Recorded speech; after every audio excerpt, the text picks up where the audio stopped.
A operação policial mais violenta da história do Rio de Janeiro, que deixou mais de uma centena de mortos, tinha um objetivo oficial: conter o avanço do Comando Vermelho, o maior e mais antigo grupo criminoso do Rio de Janeiro. Movimentos de direitos humanos classificam a operação como chacina e questionam sua eficácia como política de segurança. Mas como surgiu o Comando Vermelho e como ele se tornou tão poderoso? Eu sou João Feletti, da BBC News Brasil, e neste vídeo te explico como a história dessa facção pode ser entendida em 7 capítulos, e qual o papel do regime militar e de diferentes governos na expansão dela pelo Brasil e até pelo mundo.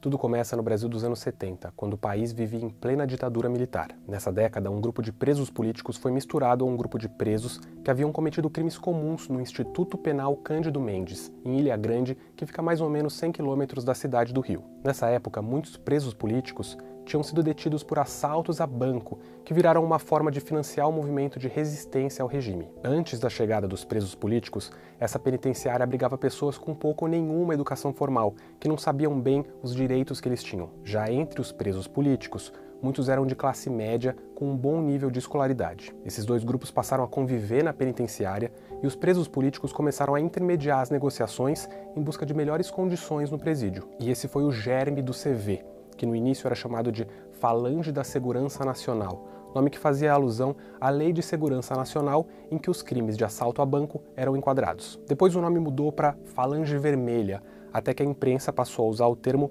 Comando Vermelho ou CV, que permanece até hoje. Um dos fundadores do CV foi William da Silva Lima, também conhecido como o Professor. No livro 400 contra 1, uma história do Comando Vermelho, ele conta que o grupo surgiu para organizar o espaço carcerário e criar regras de convivência entre os presidiários. O segundo capítulo dessa história se passa entre o fim dos anos 70 e o início dos 80. Com a lei da anistia em 79, muitos presos políticos foram soltos, o que, segundo pesquisadores, enfraqueceu a luta por justiça social dentro das cadeias. E a partir da década de 80, muitos dos presos comuns passaram a arquitetar planos de fugas dos presídios. Mais de uma centena deles conseguiu escapar e começou uma nova onda de assaltos a bancos. Com o dinheiro que eles conseguiram roubar, passaram a investir num outro ramo, a venda de cocaína. Essa foi a época em que a Colômbia se tornou uma grande produtora mundial dessa droga, o que mudou as rotas globais do tráfico. O Brasil virou então um entreposto importante no envio de cocaína para a Europa, algo que persiste até os dias de hoje. O mercado do tráfico de drogas no Brasil já era disputado por diversas quadrilhas e facções. E como se trata de um comércio ilegal, os membros do CV não podiam simplesmente fazer um BO na delegacia caso a cocaína fosse roubada por facções rivais. É nesse contexto que surgem dissidências e rivalidades, além da disputa pelo controle dos territórios. Com isso, a demanda por armas cresceu, o que gerou lucros para os vendedores de armamentos e também para os policiais que desviavam pistolas, rifles e fuzis das forças de segurança. E isso também criou uma necessidade da própria polícia de se armar cada vez mais, com equipamentos cada vez mais poderosos. E tudo isso fez com que os índices de violência no Rio de Janeiro explodissem nos anos 90. Em 94 foram registrados quase 65 homicídios por 100 mil habitantes no estado. Só para você ter uma ideia de como esse número era alto, a taxa atualmente está em 24 mortes por 100 mil habitantes. Vamos então ao capítulo 4.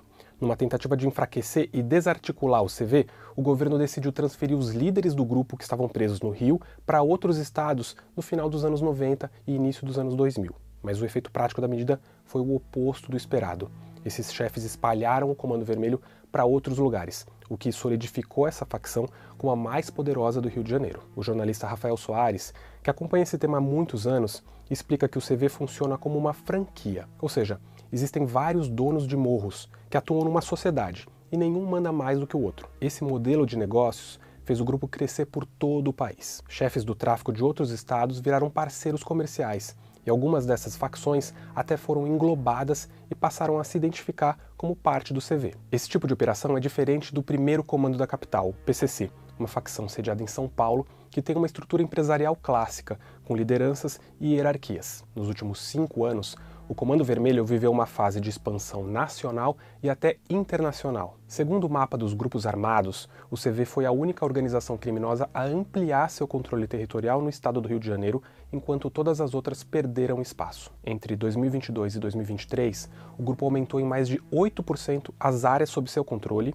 e retomou a liderança perdida para as milícias nos anos anteriores. E com isso, o CV passou a responder por quase 52% das áreas dominadas por grupos armados na região metropolitana do Rio. Segundo Rafael Soares, nos últimos 6 anos, o Comando Vermelho expandiu sua presença para 25 estados brasileiros. Antes, ele tinha domínios em apenas 10 estados. O tráfico de drogas continua como a atividade mais importante da facção, principalmente nas áreas de fronteira, como a Amazônia. Mas hoje em dia, o lucro também passou a vir de outras fontes. Um boletim do Fórum Brasileiro de Segurança Pública mostra que, em 2022, o crime organizado movimentou quase 147 bilhões de reais nos mercados ilegais de ouro, combustíveis, bebidas e tabaco. Especialistas também observam uma mudança na forma como o CV e outros grupos criminosos se armam. Além das vendas ilegais de armas que vêm do Paraguai e dos desvios da polícia, esses grupos têm infraestrutura para fabricar armas e impressoras 3D e outros equipamentos de ponta. Em agosto,